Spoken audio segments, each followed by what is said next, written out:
In 1993, an estimated 133 million people watched one man stand almost completely still on a football field and somehow hold an entire country's attention without scoring a single point, throwing a single punch, or saying a single word for almost 2 full minutes.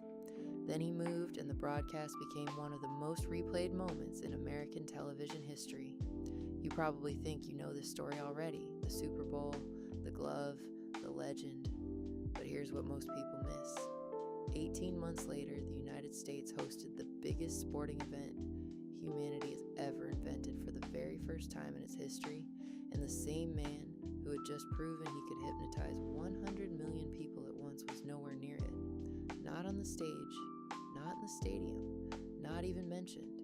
This is the story of the World Cup moment Michael Jackson should have owned.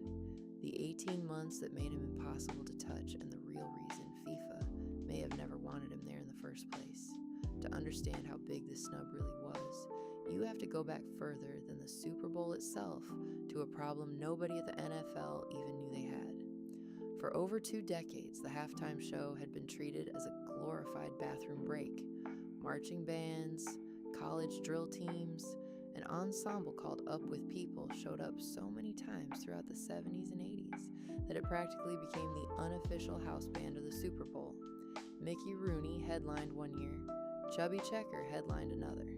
In 1992, Olympic figure skaters Brian Boitano and Dorothy Hamill stood on the field in matching winter outfits and declared completely seriously, "It's winter magic," while kids in oversized pants rapped about Frosty the Snowman in front of 80,000 confused football fans. Fox noticed the gap. That same year, they counter-programmed a special episode of their hit sketch comedy show, In Living Color, directly against the halftime broadcast, complete with a countdown clock in the corner of the screen, so viewers knew exactly when to flip back to the game. It worked. An estimated 22 million people switched away from the official broadcast entirely. For the first time in Super Bowl history, more people were watching a comedy sketch than football during America's single biggest television night of the year. The league had been humiliated live on its own turf, in front of its own audience. Meanwhile, the man the NFL would eventually turn to wasn't some rising act looking for a break. By 1992, Michael Jackson had already redefined what a music career could even look like after starting out as a child performer, fronting his own brother's band a generation earlier and clawing his way year after year into the single biggest solo act on the planet. Thriller was, and still is, the best-selling album of all time. His follow-up, Dangerous, had just produced a run of massive hit singles, including Black or White, Remember the Time, and Heal the World. He had filled stadiums across 5 continents on a tour that was still going as the new year began, smashing attendance records in country after country. Every record label, every television network, every brand on the planet wanted a piece of him. None more visibly than Pepsi, who had spent nearly a decade building entire ad campaigns around his face and his music, a relationship that, at this point in the story, still looked like one of the safest bets in advertising. So when the NFL turned to Radio City Productions and asked for someone who could turn 12 dead minutes into can't-miss television, there was only ever one name serious enough to actually fix it. Super Bowl XXVII, January 31st, 1993, the Rose Bowl, Pasadena, California. 98,374 people in the stands, sponsored that year by Frito-Lay, broadcast nationally on NBC. Radio City Productions, the same team behind some of New York's most ambitious live stage shows, was brought in to make absolutely sure nothing like 1992 ever happened again. They didn't book a band. This was exactly the kind of only in America moment Michael Jackson would have owned without question 12 months earlier. He wasn't there. By then he couldn't be. In August 1993, the first child sexual abuse allegations against Jackson became public, made by the family of a 13-year-old boy he had befriended. Within weeks, a civil lawsuit followed. That December, right around the same time as FIFA's glittering Las Vegas draw, Jackson appeared on a live television broadcast from his Neverland ranch addressing the world directly, his voice audibly shaking as he denied every allegation against him. By November, Pepsi, the brand that had built 9 years of advertising campaigns around his face, had quietly walked away from a sponsorship deal worth tens of millions of dollars. Jackson canceled the remainder of his Dangerous World Tour entirely, citing the physical and emotional toll the scandal had already taken on him. There is no FIFA memo confirming his name was ever crossed off a list, because that document almost certainly never existed in the first place, but the timing tells its own story. FIFA's own commercial partners at the time included giants like Coca-Cola and Adidas, brands every bit as image-conscious as Pepsi had just proven itself to be.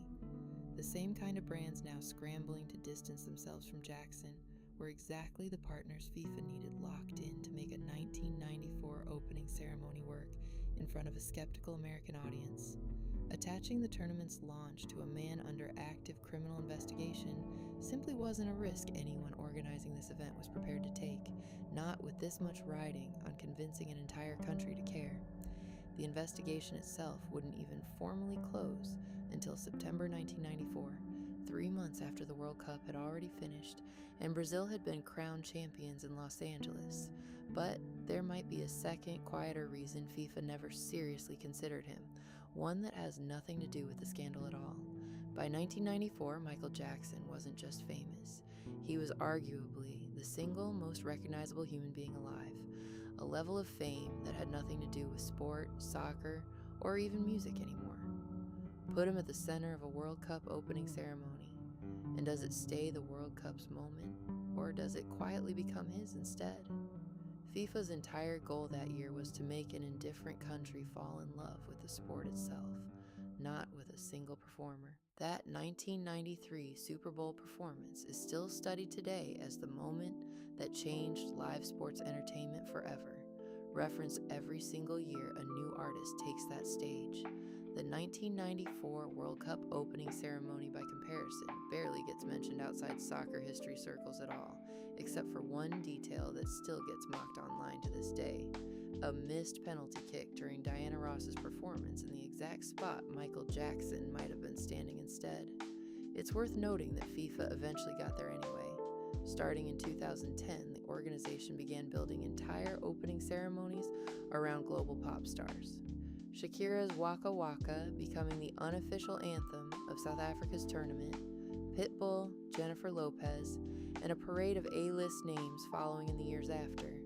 The blueprint Michael Jackson could have written for FIFA in 1994 is essentially the blueprint FIFA adopted anyway, 16 years later, just without him. And the story isn't even finished being told.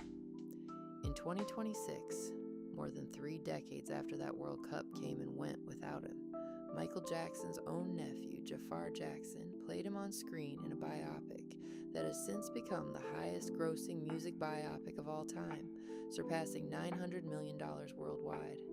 The world still can't stop watching this man in one form or another. It's just never been on a soccer field. We'll never know what that would have actually looked like. We only know what didn't happen. This is still one of the most argued over corners of Michael Jackson fan communities online, precisely because there's no single clean answer. Defenders point to the scandal's timing as proof he was never given a fair shot at a moment he clearly earned. Skeptics point to his sheer magnitude as proof that, fair or not, no event built around something other than himself could have ever truly contained him. So, which is it for you? Scandal, or simply too big a star to fit inside someone else's tournament? Tell me your theory in the comments, and don't be surprised if you end up arguing with someone down there.